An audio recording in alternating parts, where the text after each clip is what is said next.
자, 오늘 안녕하세요. 보건행정 첫 시간이고요. 자, 저희가 보건직 준비하시는 분들 공중보건과 보건행정 학습하고 계시고, 먼저 보건행정 첫 수업 들어가기 전에 보건행정에 대해서 우리 그 시험 문제에 대한 기출 분석을 좀 해보고 들어가도록 할게요. 자, 이제 보건행정은 우리 보건학에서 이제 행정과 관련된 부분이 접목이 되면서 사실 기본 베이스는 행정이라고 보셔야 되고요. 거기에 보건에서의 행정은 특별히 어떤 부분들이 더 가만히 되어야 되고 우리가 생각을 해야 하는지 그런 내용들이 들어가 있어요. 그렇기 때문에 보건과 행정 두 가지를 공부하다 보니까 굉장히 어려울 수 있어요. 그래서 공중보건은 사실 여러분들이 뭐 학부 때라던가 이제 많이 접해본 내용들이 들어있겠지만 보건행정에는 행정학을 기본에 두고 보건이 들어가기 때문에 우리가 쉽게 이해할 수 있는 내용도 있지만 이게 무슨 소리야 하는 행정학 원론적인 내용들이 같이 나와요. 그래서 그런 부분들이 처음에 여러분들 학습하실 땐 굉장히 난해하겠지만 반복해서 하다 보면은 오히려 쉽게 또 여러분들 가져갈 수 있고 오히려 외울 건 많지 않아요. 그래서 이해하고 여러분들이 가지고 가면은 이제 좀 쉽게 풀 수가 있고, 공중보건은 이해 다 한 다음에 또 아주 외워야 할 것들이 딱 지점지점 있잖아요. 근데 보건행정은 그렇게 단순 암기해야 할 내용들은 많지 않아요. 그래서 그렇게 감안을 하시고, 그리고 혹시 보건행정만 공부하시는 분들 계실 거예요. 과목별로, 직렬별로 과목을 보건행정만 혹시 하시는 분들 같은 경우는 보건행정에서 그 공중보건이 포함돼서 나오는 부분들이 있어요. 그 중에서 전염병과 관련된, 그러니까 감염병 관련 법률이 이 보건행정 문제에 출제가 되는 경우들이 있어요. 특히 7급 시험에서 보건행정만 볼 경우에는 그 감염병 예방과 관련된 법률들을 항상 같이 검토를 해보시면서 공부를 하시면 좋을 것 같고요. 자, 2015년도 예측을 좀 해보도록 할게요. 결국 예측이라는 것은 뭐예요? 그동안의 통계를 바탕으로 우리가 추정하는 거죠. 먼저 출제 경향, 지방직과 서울직을 나눠서 보고 있는데, 과거의 출제 경향들을 쭉 보시면 2011년부터 14년까지 경향을 분석을 한 거예요. 자, 우리 보건행정 같은 경우는 교재에 우리가 8장, 총 8개의 챕터로 되어 있고 20문제가 출제가 되죠. 결국 각각의 챕터에서 거의 골고루 출제가 된다라고 보시면 되겠는데, 그 중에서 특히 보건행정 개론은 우리 보건과 행정을 합친 보건에서의 가장 기본적인 베이스죠. 기초기 때문에 여러분들이 베이스에 다 깔고 가셔야 돼요. 근데 수업을 쭉 하다 보니까 보건행정 첫 시간에 하고 마지막에 이제 끝나고 나면은 여러분들이 그 개론을 거의 잊고 계세요. 그런 게 있었나? 그래서 문제 풀이할 때 이런 게 있었는데, 근데 굉장히 쉬운 문제인데 놓치는 부분들이 분명히 있어요. 왜냐하면 이렇게 사람이 공부를 하다 보면은 내가 쉽게 이해했던 것보다 어려웠던 거를 더 공부를 하게 되거든요. 그러다 보면 나중에 정작 쉬웠던 부분들을 놓치고 갈 수가 있으니까 항상 개론이라는 거 기본이니까 베이스에 깔고 가셔야 되고요. 보건행정 역사는 이제 우리나라의 보건행정기관 역사가 나오고, 그리고 이제 세계사에서의 보건의 역사가 나오는데, 공중보건에서의 공중보건 역사랑 겹쳐지는 부분이죠. 출제 비중은 높지 않아요. 간간히 출제는 돼요. 그리고 보건자원관리, 보건과 관련된 자원들, 보건의료에서의 자원들에 대한 내용들, 각각의 보건자원에서의 인력은 어떻게 구성이 되어 있는지, 어떤 특성이 있는지, 여기에서 이제 주로 출제되는 게 의료법에서 의료인력, 그리고 병원, 의료시설에 대한 내용들이 법에서 규정을 하고 있기 때문에 이 보건자원에서는 자원에 대한 기본적 개념 정리도 필요하지만 의료법에 대해서 여러분들이 면밀하게 보실 필요가 있어요. 법 중에서 의료법은 가장 좀 디테일하게 많이 나오는 편이에요, 출제가. 자, 4장에 사회보장, 의료보장이 있는데요. 이 사회보장, 의료보장은 보건행정에서 가장 핵심이라고 보실 수 있어요, 여러분. 가장 핵심적인 내용이에요. 왜냐하면 보건행정에서 결국 보건과 관련된 국민에게 직접적으로 제공하는 서비스 중에 가장 큰 게 우리 사회보장에서의 건강보험, 의료급여와 관련된 내용이기 때문에 이 사회보장은 항상 많이 출제돼요. 굉장히 많이 출제되고 30%, 6문제까지도 출제된 적이 있었고요. 그래서 깊이 있게 보실 필요가 있겠다.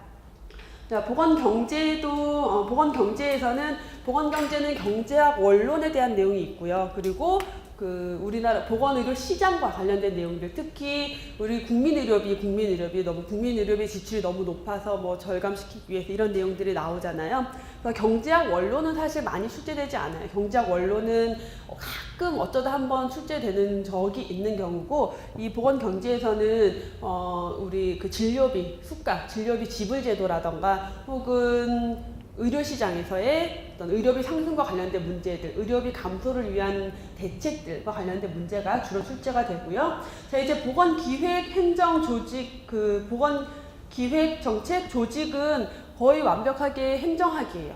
그래서 여러분들이 아마 공부를 쭉 하다 보시면 이 6장, 7장에서 굉장히 좀 답답함을 느끼실 거예요. 왜냐하면 너무 생소한 내용들이고 인문학적이고, 그리고 너무 말장난처럼 느껴지고 이해하기에는 되게 난해하고, 그래서 우리가 어떤 이론들 하면 거의 그렇잖아요. 수학적 이론이 아니라 인문학에서 이론은 굉장히 깊이 들어가지 않고는 이해하기가 힘든 부분들이 있어요. 근데 그렇다고 우리가 이 행정 이론을 파고 들어갈 만큼의 시간은 없잖아요. 그래서 각각의 내용들에서 여러분들이 좀 반복적으로 수업을 들으면서 이해할 것들을 이해해서 거기에서 문제가 출제가 어차피 출제되는 경향들이 있어요. 그 경향에 맞게 이해를 하고 가시면 좋을 것 같고요. 기획과 정책 조직 이론도 빈출이에요. 행정학 원론이지만 굉장히 많이 출제되는 내용들. 마지막으로 보건사업, 보건평가, 보건과 관련된 사업들, 그리고 보건사업에 대한 평가될 내용들도 잘 출제가 되고 있고요. 자, 감염병 예방을 제가 여기다 적어놨는데, 공중보건을 보지 않고 행정학만 시험 보시는 분들은 감염병 예방과 관련된 내용을 반드시 숙지를 하셔야 돼요. 한 문제 정도는 출제가 잘 돼요. 특히 보건복지부라던가 아니면 보건직 7급 시험 준비하시는 분들 보시고요. 그래서 감염병 예방은 우리 행정에는 교재에 없어요. 그래서 행정만 보시는 분들은 그냥 인터넷 검색창에 법률정보 사이트 찾을 수가 있는데, 감염병 예방을 치면은 관련 법이 나와요. 그 법에 들어가면 기본적인 감염병 예방과 관련된 어떤 그 감염병의 종류들, 그리고 예방과 관련된 해야 될 것들, 그런 것들을 보실 수가 있으니까 그 내용들을 반드시 검토를 해보고 들어가실게요. 자, 지방직, 그래서 출제 경향 보시면 역사 빼고는 뭐 다 골고루 출제되고 있으니까 어느 챕터 하나 소홀히 갈 수 있는 내용은 없죠. 서울시도 마찬가지예요. 보건행정 개론 다양하게 많이 출제되고 있고, 보건자원, 사회보장, 경제, 기획정책, 조직, 그리고 보건사업, 보건평가와 관련돼서도 다 골고루 출제가 되고 있어요. 마찬가지로 역사 빼고는 대부분 다 그 안에서 출제될 내용들이 있다라는 거 보실 수가 있고요. 감염병 예방 관련된 내용들 잘 출제되고 있죠, 서울시에서. 자, 그래서 출제 경향 보시면 한눈에 보실 수 있겠고요. 결국은 여러분들 공부하실 때 각 단원마다 깊이 있게 공부를 하셔야 돼요. 깊이 있게 문제가 출제되니까. 하지만 출제되는 부분들은 좀 한정되어 있으니까 그 부분들을 집중적으로 공부하실 수가 있겠고, 보건 법규 관련 문제들 출제 비중이 매년 그 한 시험에서 한 2문제 이상은 법에서 출제가 돼요. 근데 대부분 법에서 출제가 될 때 기존에 출제됐던 기출과 유사한 문제들이 출제가 되는데, 간혹 정말 우리가 읽어보지도 않은 법 내용이 나올 때가 있어요. 정말 이건 틀려라 라는 의도를 가지고 있는 문제들 있을 수 있지만, 우리가 거기에 목매려고 법을 다 외워갈 수는 없어요. 우리는 사법고시를 준비하는 게 아니니까. 그래서 이 법에 관련된 출제될 수 있는 내용들은 그동안 출제됐던 것과 유사한 내용들을 잡아가면서 여러분들이 준비를 하시게 될 거고요. 사회보장 가장 메인이다라는 거, 그리고 서로 복합적으로 문제가 얽혀 있는 것들도 있어요. 한 단원에서 그냥 딱 출제가 되는 게 아니라 여러 가지 내용들이 섞여서 여러분들이 응용해서 풀어야 되는 문제, 결국 다 이해하고 있어야 된다라는 거죠. 진짜 문제 한번 보시면 제가 계속 말씀드리는 게 문제의 출제 유형이 바뀌고 있다라고. 과거엔 정말 이렇게 단답식이었어요, 대부분의. 여러분 교재에서도 보시면 2004년, 2005년, 한 2006년 정도까지만 문제를 봐도 다 이렇게 단답식의 문제들이 대부분이었어요. 간단하게 우리 풀 수 있죠. 보건의료 서비스의 특성이 아닌 것은 오늘 이제 수업 중에 나갈 내용인데, 여러분 공부하신 분들은 뭐예요? 이 중에서 보건의료 서비스의 사회경제적 특성에 해당하지 않는 것. 어떤 거예요, 답이? 1번 공급자의 무지가 아니라 소비자의 무지다. 있다라는 거. 자, 요거는 이제 교재에서 오늘 수업에 진행이 될 내용이에요. 수업을 안 들으신 분들은 당연히 모르는 게 당연해요. 수업 나중에 진도 나가면 이해가 되실 거고. 근데 이런 식으로 문제가 바뀌었다라는 거예요. 지금 여러분께 보여드리는 거는 문제 출제 경향이 달라졌다라는 걸 보여드리는 거죠. 자, 그래서 지금 수업을 한번 들으셨던 분들, 제가 첫 번째 강의 때 이거 똑같은 내용을 해드렸었는데 그때는 그냥 이렇게 막연했었는데 지금 좀 와닿지 않으세요? 공부하신 분들은? 그렇죠. 아, 이제 이렇게 공부해야겠구나를 느끼실 수 있을 거고, 그걸 바탕으로 공부를 하시면 돼요. 그래서 보건의료 서비스의 특성으로 옳은 것을 묻고 있는데 단순히 단답식으로 묻고 있는 게 아니에요. 그래서 예전에는 어때요? 이런 식의 출제라면은 서비스의 특성 한 10대까지 되는 거 그냥 달달달달 그것만 외워서 가면 충분히 풀 수 있어요. 근데 이거는 얘네가 각각 무슨 뜻인지 알아야지 풀 수 있는 문제라는 거죠. 그래서 제가 계속 여러분들이 이해하고 그 내용, 개념을 알고 계셔야 된다라고 말씀을 드리는 거죠. 옳은 것. 의료기관별 항생제 처방률, 심장 관련 수술의 사망률, 수술 후 합병증 발생률 이런 것들을 소비자에게 공개한대요. 뭘 위해서 공개하는 걸까요? 정보의 비대칭을 해결하기 위해서 공개하는 거죠. 왜 우리가 앞에서 봤던 공급자의 무지가 아니라 소비자의 무지였고, 소비자는 이런 의료기관에 대해서 정보가 없으니까, 무지하니까 정부가 나서서 개입하고 간섭해서 이런 것들을 제공해서 소비자들이 알게끔 어떤 병원이 좀 더 항생제를 적게 쓰고 사망률이 낮은 병원인지 제공하는 거죠. 2013년 서울 문제예요. 서울 문제에서 보건행정 체계에 대한 설명으로 올바른 것, 중앙보건행정기관과 지방보건행정기관 간의 직접적인 조직적 연계가 있다. 우리나라 보건행정 체계는 주로 민간 보건조직 체계가 담당하고 있다. 우리나라 공중보건 사업의 주체는 중앙정부, 지방자치단체이다. 보건진료소는 시군구 보건행정 조직을 대표하여 보건의료 사업을 수행하는 핵심 조직이다. 올바른 게 뭐예요? 몇 번이에요? 3번? 2번? 3번? 2번은 틀린 것부터 가볼까요? 보건행정, 자, 조직적으로 직접적인 조직적 연계 있어요, 없어요? 직접적이지는 않죠. 우리 중앙보건행정기관은 뭐예요? 여러분. 오늘 첫 수업이죠?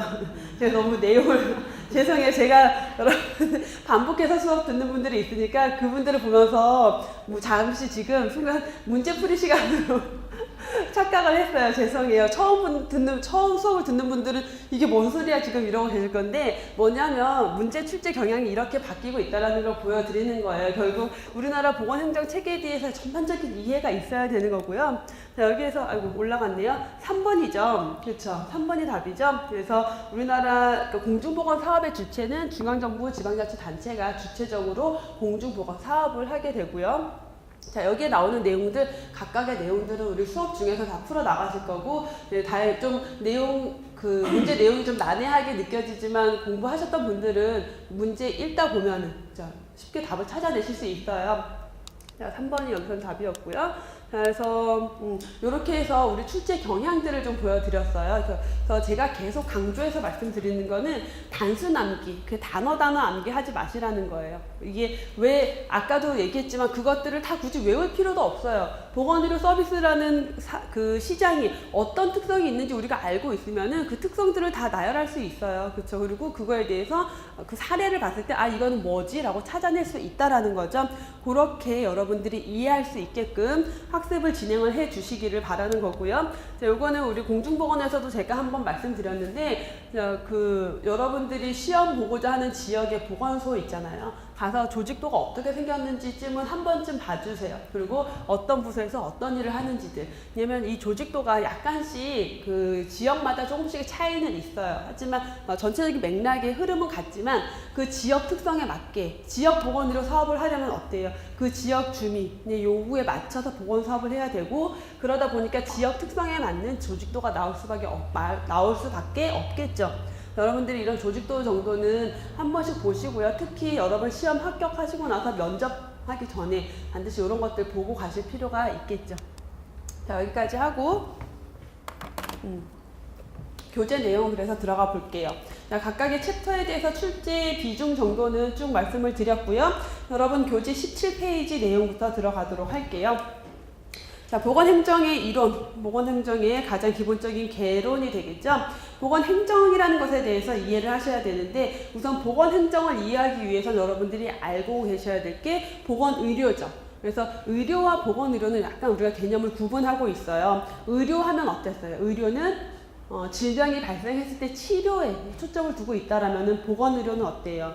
질병을 예방하고 치료하는 거고 거기에 더 나아가서 건강을 증진하는 개념까지 들어가 있는 게 보건의료라는 거죠. 그래서 보건의료의 개념이라는 것, 질병을 치료 또는 예방하는 행위, 거기에 더불어서 건강을 증진하는 행위들이 보건의료와 관련된 행위라고 말할 수가 있겠고요. 보건의료의 개념이 점차 확장되어 가고 있다. 전염병에 대한 예방접종은 이미 보편화되어 있죠. 그리고 보건의료에 대해서 사회적 책임이 강조되고 있다는 거. 국민의 건강이 단순히 개인의 책임이 아니라 국가가 국민의 건강권에 대해서 책임을 져야 할 의무를 가지고 있다라는 것들. 그리고 그래서 보건의료에 대한 권리 개념의 신장, 건강권이라는 개념이 좀 더 확대되고 있고요. WHO 헌장 서문에 보시면 가능한 최고 수준의 건강을 향유함은 모든 인간의 기본적 권리의 하나이다 라고 했죠. 그래서 건강권을 강조하고 있고 세계 인권선언문에서도 마찬가지로 모든 인간은 자기와 가족을 위하여 의식주, 의료, 사회적 시설을 향유할 권리를 지닌다. 그래서 건강권에 대해서 여기에서도 마찬가지로. 여러분들이 어렸을 때 공부할 때 의식주에 대한 얘기는 되게 많이 했었어요. 그래서 우리가 의식주 중요하다 했지만 지금 현대에 와서는 의식주만 해결된다고 되는 게 아니라 건강도 보장이 돼야 된다라는 건강권의 개념. 우리나라 헌법 그리고 보건의료 기본법에서도 그래서 국민이 건강에 대해서 국가로부터 보호받을 권리를 가지고 있다. 국가는 책임져야 할 의무가 있다라는 것들을 강조하고 있죠. 자, 보건행정의 정의와 기본 원리예요. 보건행정에 대해서 다양한 학자들이 정의를 하고 있어요. 간단하게 보시면 자, 먼저 시빌리라는 학자는 공적 또는 사적 기관이 사회복지를 위하여 공중보건의 원리와 기법을 응용하는 활동이다 라고 하고 있어요. 그래서 사회복지의 공중보건을 접목시킨 건데 이 시빌리라는 학자가 강조한 것 중에 좀 특이한 거는 사적 기관도 포함이 되어 있다라는 거. 보통 일반적으로 보건행정, 공중보건하면은 공적인 기관에서 하는 국가 공공의 의미가 강조가 되고 있어요. 공공의 책임, 공익 이런 것들이. 하지만 시밀리라는 학자가 사적인 부분까지도 포함을 시켜서 결국 소득이 높은, 재산이 많은 소득이 높은 집단에서 일부 계층들이 누구에게 저소득층에게 뭔가 베풀어야 한다라는 개념이 포함이 되어 있고요.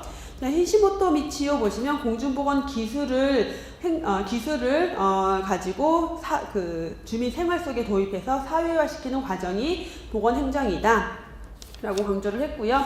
자, 뒤에 또 다양한 우리나라 교수님들이 정의한 내용들이 쭉 나와 있어요. 거기 내용들은 한 번씩 여러분들 읽어보시면 될 것 같아요.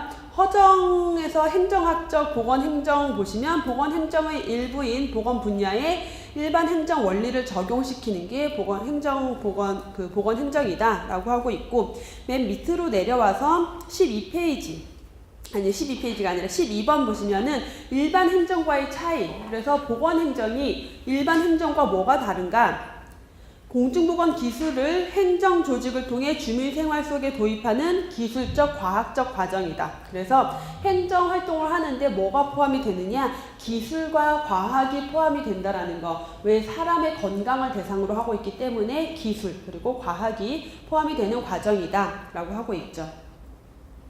자, 보건행정의 기본 원리, 보건행정이라는 것은 이러한 기본 원리 5가지를 제시하고 있어요. 먼저 사회국가의 원리라는 것. 모든 국민은 인간다운 생활을 할 권리가 있다라는 것을 기본 원리에 담고 있다. 법률 적합성의 원리, 법치국가의 기본 원리에서 벗어날 수 없기 때문에 법률 적합성의 원칙 가지고 있고요. 평등의 원칙, 그래서 모든 국민에게 균등하게 제공이 돼야 된다. 뭐가 보건의료와 관련된 서비스가. 그리고 과잉급부 금지의 원칙. 그래서 최저 생계 보호를 위해서 이루어져야 한다라는 거예요. 너무 그 과도한 납세를 만들어내서는 안 된다라는 거죠. 결국 보건의료 서비스의 제공이 납세자의 부담을 가중시키고 정부의 지나친 간섭을 만들고 정부 재정 적자를 초래할 수 있다. 그렇기 때문에 이런 것들이 어떻게 적절한 범위 내에서 이루어져야 한다.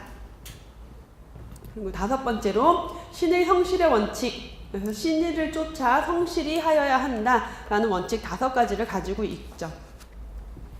보건행정의 중요성, 건강권에 대한 인식이 증대되고 있어요. 국민의 소득이 증가하면서 삶의 질이 높아지면서 건강에 대한 국민의 인식이 증가되고 있고 그에 따라서 국가가 책임져야 할 것, 간섭해야 할 것들이 많아지고 있는 거죠.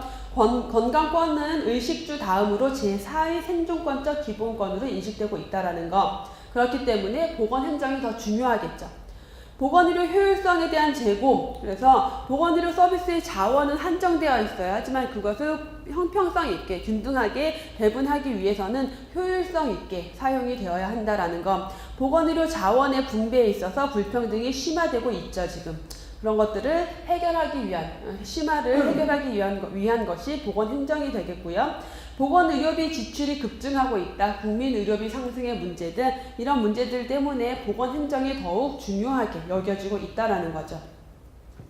그럼 보건행정의 특성을 좀 보겠는데, 보건행정의 특성에 나오는 6가지, 그 중에서도 개념적 특성에서 4가지, 과학성 및 기술성, 봉사성, 조장성 및 교육성, 공공성 및 사회성. 이 4가지는 굉장히 쉬운 내용이고요. 단답형으로도 아주 잘 출제가 되는 거예요. 이런 건 여러분들이 나중에 아차 해서 틀리시면 절대 안 되는 문제들이죠. 아주 간단하고 언제든 출제가 될 수 있는 빈출 문제이면서 가장 쉬운 문제이기도 하다.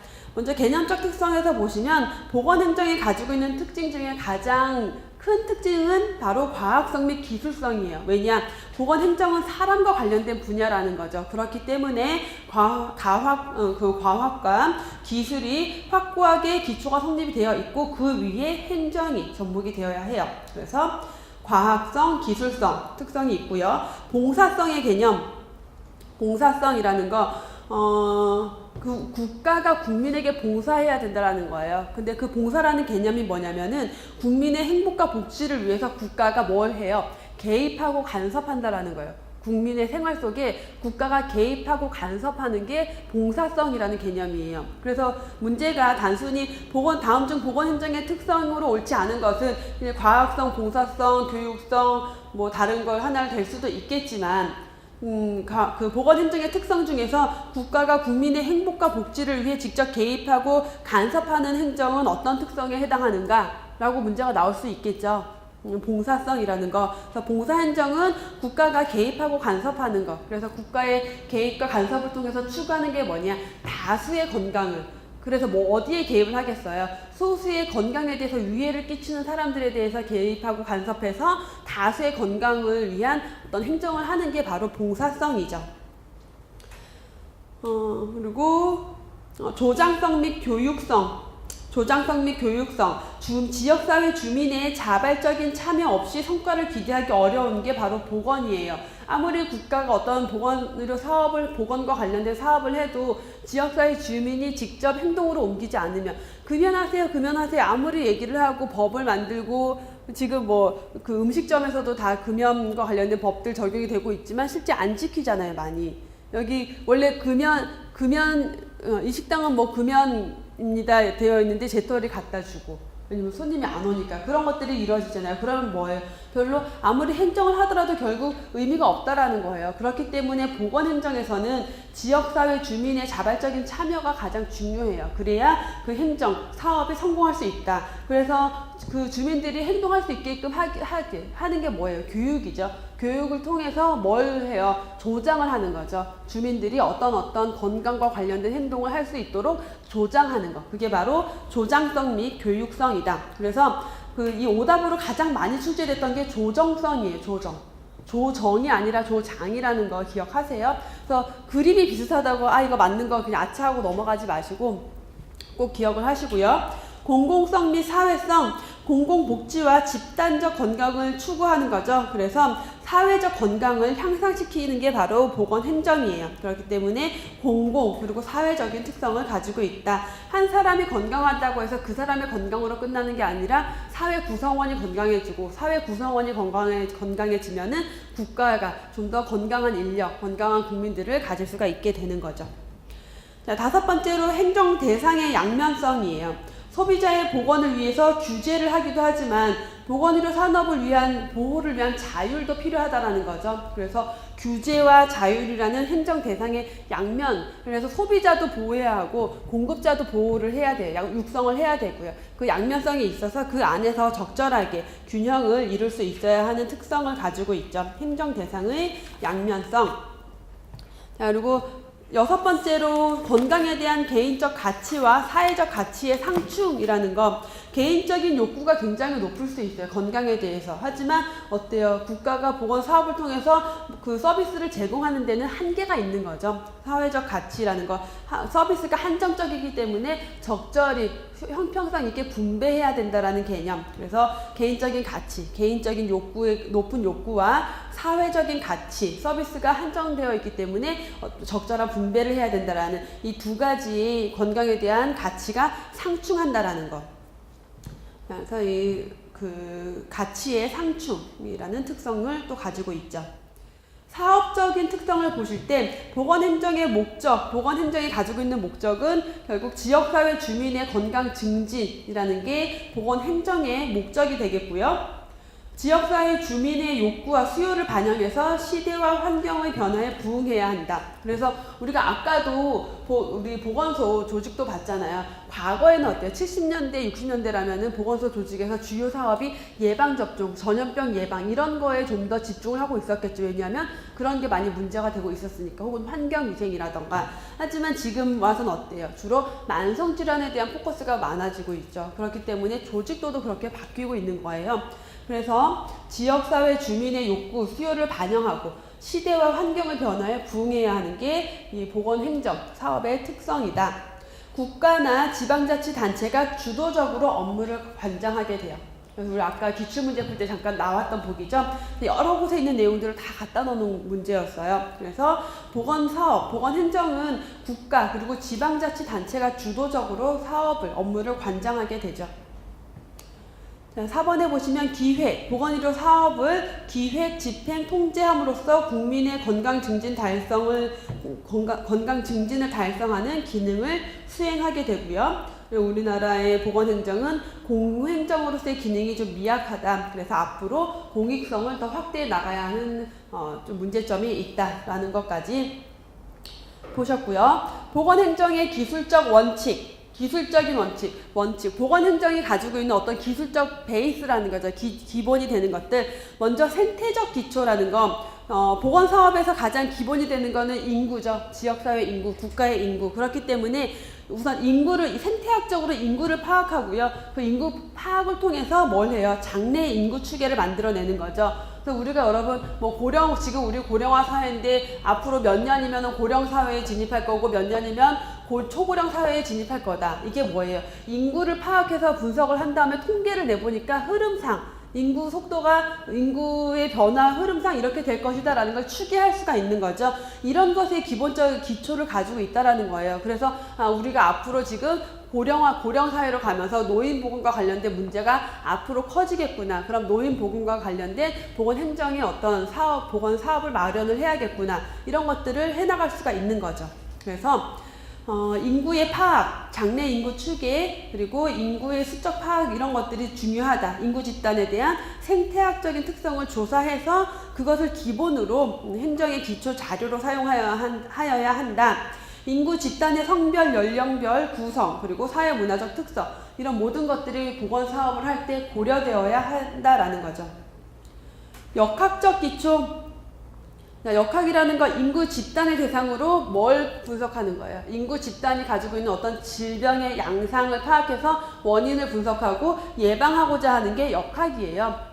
역학적인 기초, 질병 발생의 숙주적, 환경적, 병인적 상호 관계를 규명을 해서 보건행정 활동에 적용할 수 있는 기초로 마련을 해야 한다라는 거고, 의학적인 기초는 반드시 기본이 되겠죠. 또 의학적 기초는 예방의학적 입장, 그리고 종합적인 보건봉사, 의료봉사 입장에서 모두 주로 적용이 되고 있고요. 4번에 환경위생적 기초. 자, 인간의 건강에 영향을 미치는 게 단순히 병인체, 병인과 숙주만 있는 게 아니라 환경에 또 영향을 미치기 때문에 그만큼 환경위생을 어떻게 하느냐가 국민의, 지역사회 주민의 건강에 영향을 미치죠. 그래서 외적 또는 환경 요소를 중심으로 연구하는 학문이 환경위생학이고요. 이 환경위생학 또한 보건행정의 기초가 되어야 한다. 사회적 기초, 국민단체 기관 등 사회적 관계를 통해서 시행을 하기 때문에 사회적 기초까지 포함이 되죠. 자, 보건기구, 그리고 학자의 보건행정 범위. 그래서 보건행정이라는 것은 이런 것들을 포함하고 있어야 된다라고 범위를 규정하고 있죠. 먼저 WHO에서 제시한 보건행정의 범위. 자, 이 여기 4개 중에서 WHO가 제시한 보건행정의 범위가 가장 잘 출제가 되겠죠.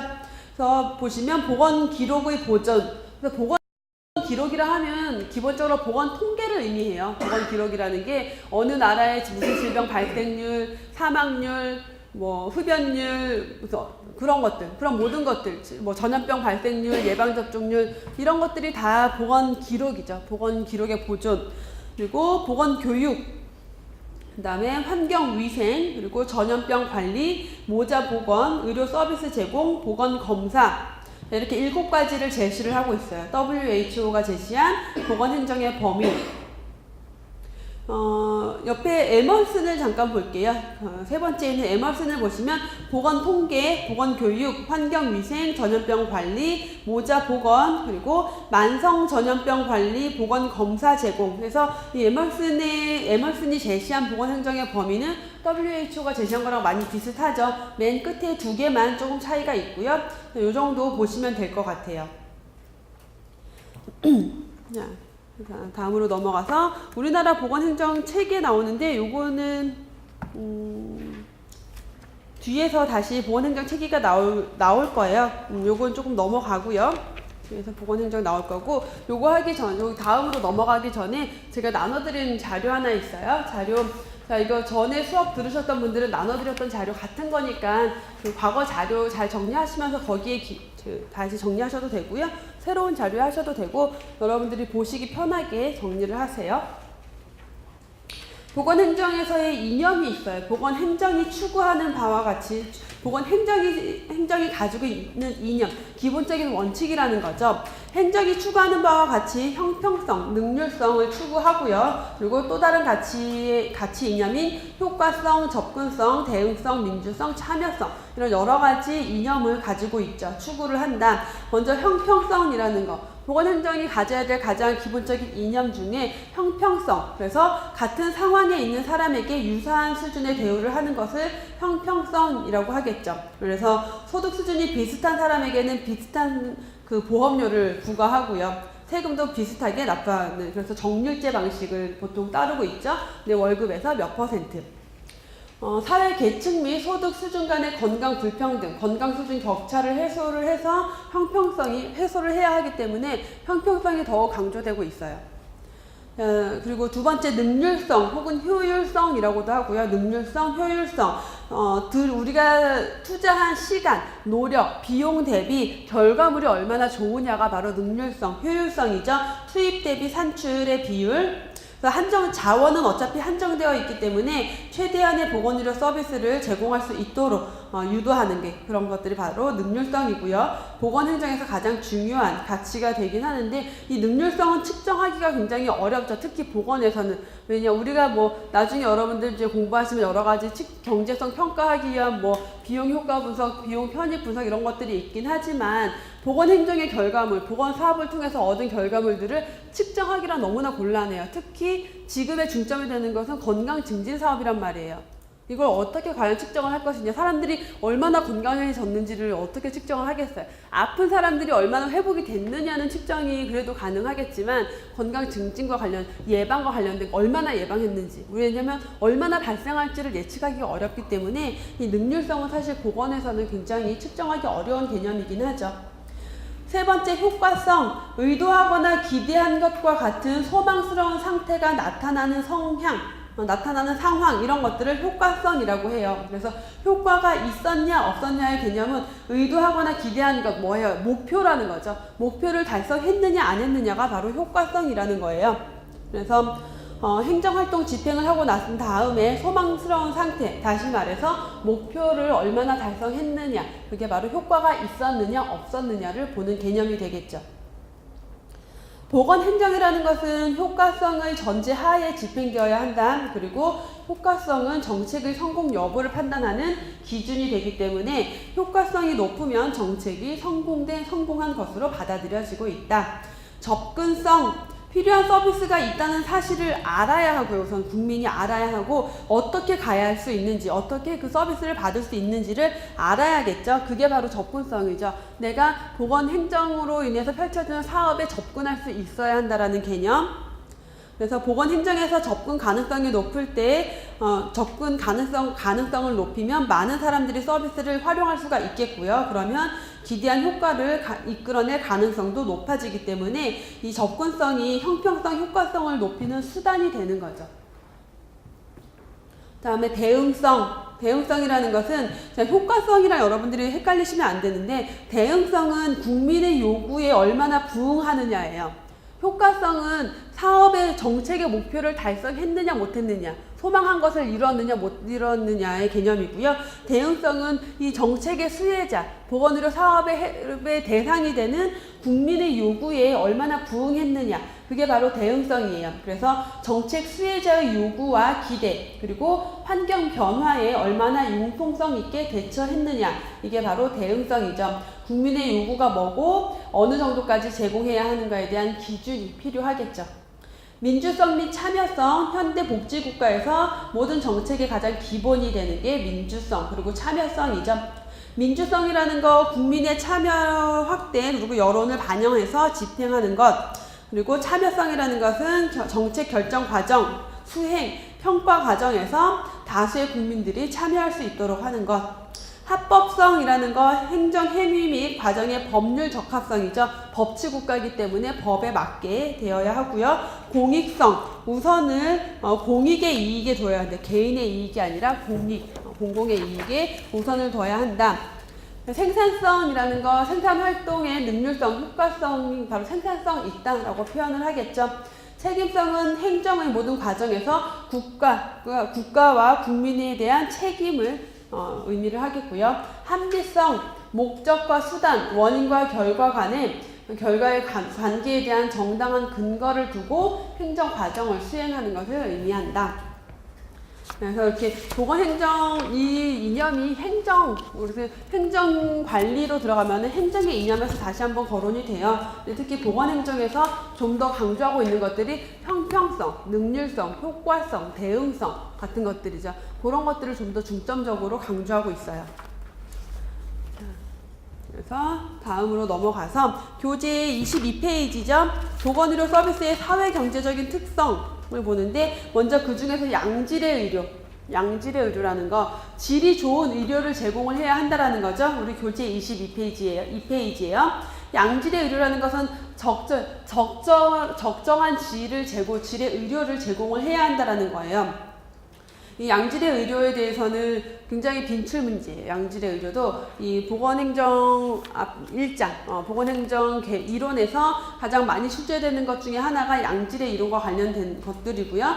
양질의 이론에 먼저 마이어스의 의료 서비스 요건, 마이어스에 의한 양질의 의료가 나오는데, 양질의 의료라는 건 질 좋은 의료를 의미를 하는 거고요. 이 마이어스라는 학자뿐만 아니라 여러 학자들이 제시를 했어요. 여러 가지 내용들을. 그 중에서 하나가 마이어스의 양질의 의료고요. 여러분들이 공부를 하다가 이 마이어스의 양질의 의료가 이 전체인 것으로 생각을 해서 여기 없는 내용들이 예를 들어서 문제가 다음 중 양질의 의료의 조건에 해당하지 않는 것은 했는데, 여러분들이 이 마이어스의 내용에서 보지 못한 내용이에요. 그럼 이거 아닌 것 같은데? 라고 생각하시면 안 돼요. 문제가 마이어스가 제시한 양질의 의료를 묻고 있는 건지, 아니면 그냥 일반적으로 양질의 의료에 포함이 되어야 할 내용을 묻고 있는 건지를 구분해서 보실 수 있어야 돼요.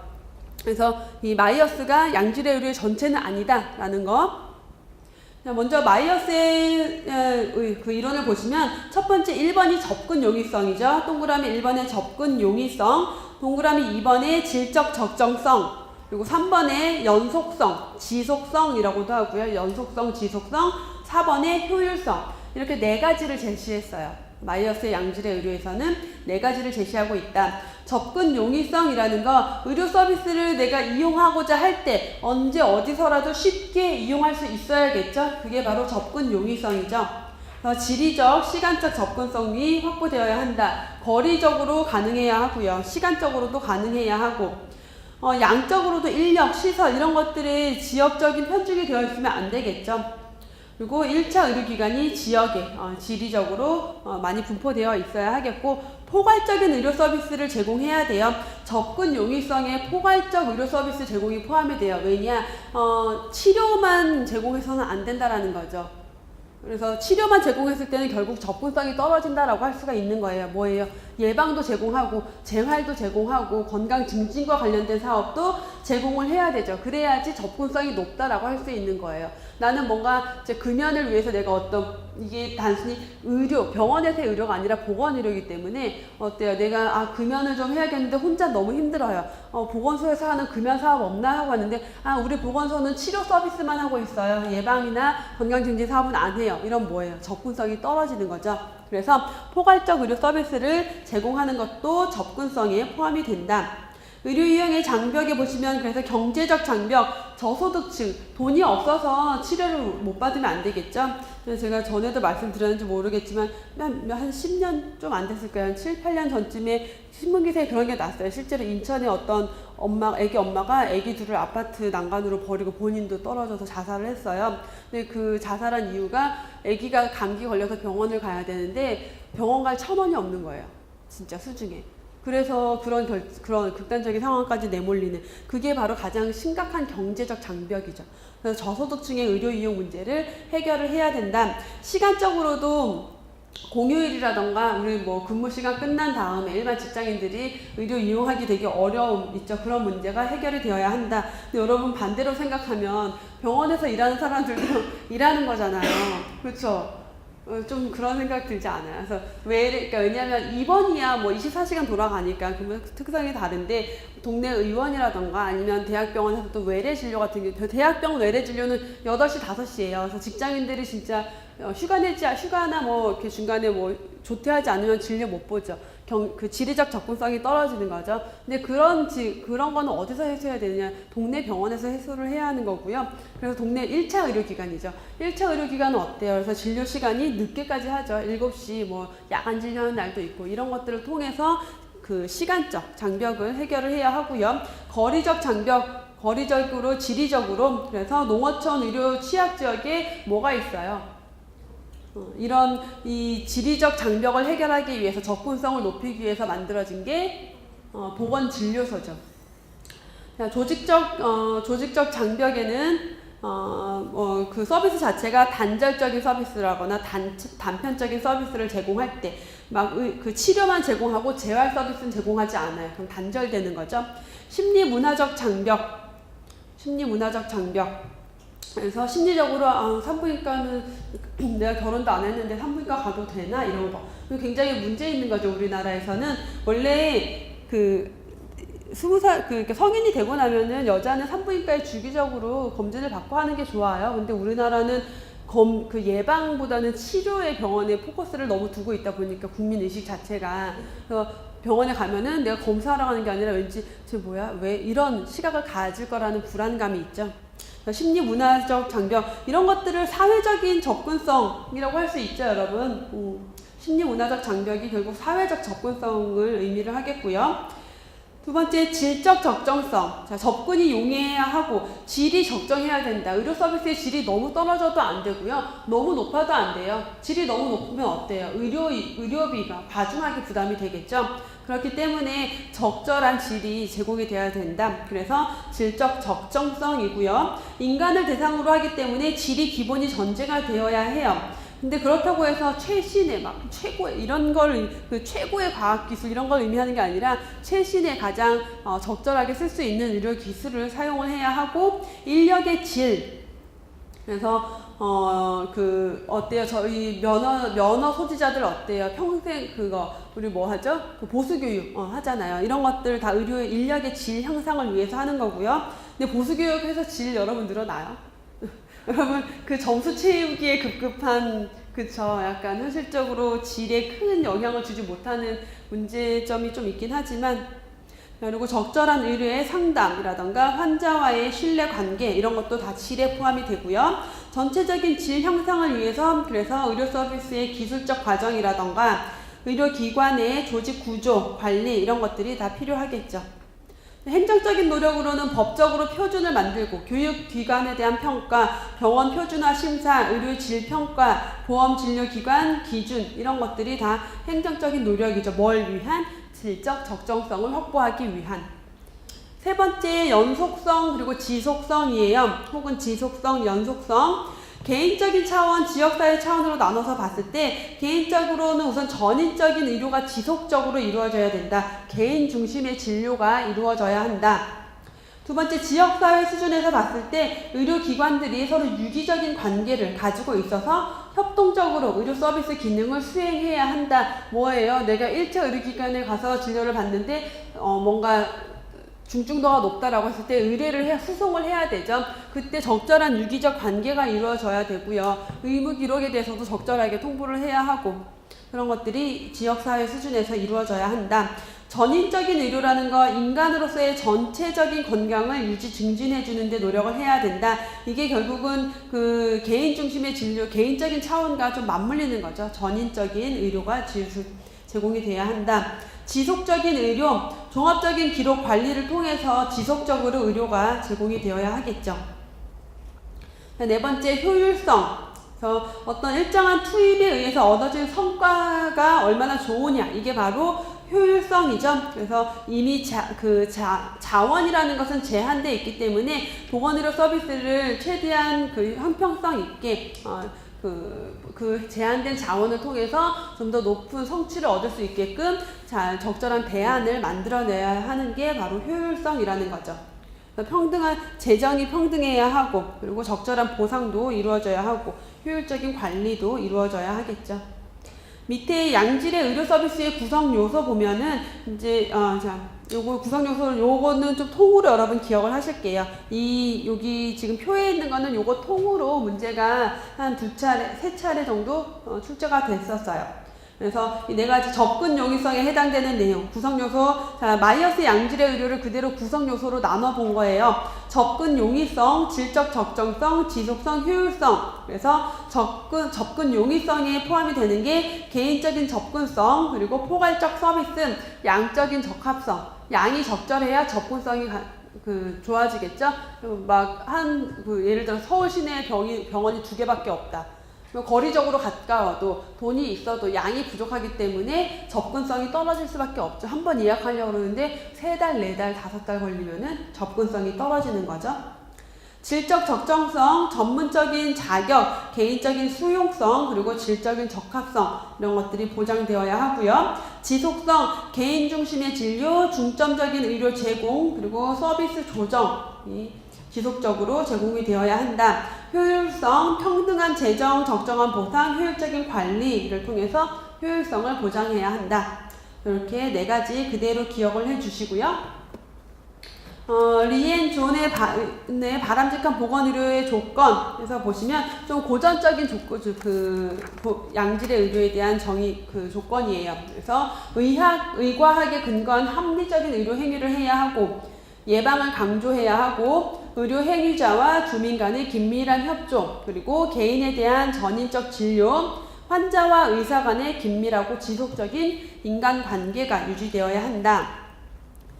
그리고 사회복지사업과 연계가 되어야 하고요. 다양한 보건의료 사업의 통합, 조정이 이루어져야 하고 주민의 필요 충족에 요구되는 모든 보건의료 서비스를 제공을 해야 한다. 라고 해서 리앤 존의 바람직한 보건의료 조건을 보셨고요. 뒤에 보시면 양질의 의료의 질 구성에 대해서 몇 가지 더 나오는데 제가 나눠드린 자료의 3페이지 보실게요. 그래서 의료의 질의 구성 요소에 포함시킬 수 있는 거. 결국 뭐예요? 양질의 의료에 이런 것들이 포함이 되어야 한다. 최근에 와서 이런 것들이 강조가 되고 있어요. 먼저 첫 번째 보시면 효과성. 예방 서비스라던가 진단적 검사 이런 개입 조치가 다른 대안들보다 더 좋은 결과, 더 나은 결과를 가져올 것인지 여부에 대해서 어떤 근거를 가지고 그 근거를 바탕으로 의료를 제공해야 한다라는 거죠. 두 번째로 안전성. 요즘 굉장히 강조되고 있는 것 중에 하나가 안전성이죠. 최근에 고 신해철 씨 사건도 그렇고 의료 서비스 제공하는 데 있어서 안전성은 가장 기본 전제가 되어야 하는 거죠. 그래서 이용자, 의료 서비스 이용자를 위험하게 하거나 손상을 일으키지 않아야 한다. 세 번째, 환자 중심성. 그래서 환자 개개인의 선호, 그리고 필요 및 가치를 존중하고 그에 반응하는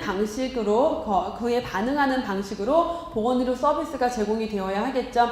환자의 가치에 따라 임상적인 결정이 이루어지도록 해야 한다. 그래서 환자에게 어떤 정보를 제공하고 환자가 자기 결정권을 가지고 있죠. 그래서 자기 결정권을 통해서 내가 이런 수술을 치료를 받을지 말지, 검사를 할지 말지 결정할 수가 있겠죠. 적시성은 필요한 의료가 제때 그 적절한 시간 안에 이루어져야 한다는 개념이죠. 대기시간 단축이라던가 제공자와 이용자가 모두 불필요한 의료 제공 지원을 감소시키고 적시 조치가 필요한 질환에 대해서 더 중요하게 생각을 해야 되죠. 이런 것들이 심혈관 질환, 뇌혈관 질환이죠. 시간 몇 분 안에, 몇 시간 안에 해결해야 될 문제들. 그래서 여러분들 응급실 가면은 이제 그 아픈 사람들은 내가 제일 아프다고 생각을 해요. 근데 만약에 누가 막 하다가 사고가 나서 팔이 부러져서 피가 막 나와서 왔어요. 근데 저쪽에 내가 먼저 와서 내가 이렇게 기다리고 있는데 어떤 사람이 들어와요. 멀쩡하게 걸어 들어오는데 나보다 저 사람을 먼저 해주는 거예요. 피도 안 흘리는데. 그럼 이 사람은 어때요? 왜 나보다 저 사람 먼저 해줘? 내가 먼저 왔고 내가 더 응급 상황인데 라고 얘기는 하겠지만 이런 사람들은 뭐겠어요? 뇌혈관 질환일 확률이 뇌경색이 진행되는 중일 수 있는 거죠. 이런 사람들은 훨씬 시간을 다투기 때문에 먼저 해줘야 돼요. 그래서 응급실에서는 순서가 먼저 온 순서 아니에요. 응급한 순서가 먼저예요. 근데 일반적으로 사람들이 착각하는 게 내가 먼저 왔는데 왜 저 사람 먼저 해줘? 거기에 불만 갖고 항의하고 그런 문제들이 발생하죠. 하지만 적시성이라는 거, 그 적시 조치 필요한 질환에 대해서 더 중요하게 하는 게 적시성. 효율성, 보건의료 제공에 사용되는 자원, 시간 이런 투입에 대한 산출량을 의미를 하겠고 형평성, 소득, 지역에 따른 불평등이 없어야 한다. 이렇게 의료의 질 구성 요소들을 다시 한번 정리를 해봤고요. 여기까지 하시고 다음에 넘어가면은 25페이지 보건의료 서비스의 사회경제적 특성이에요.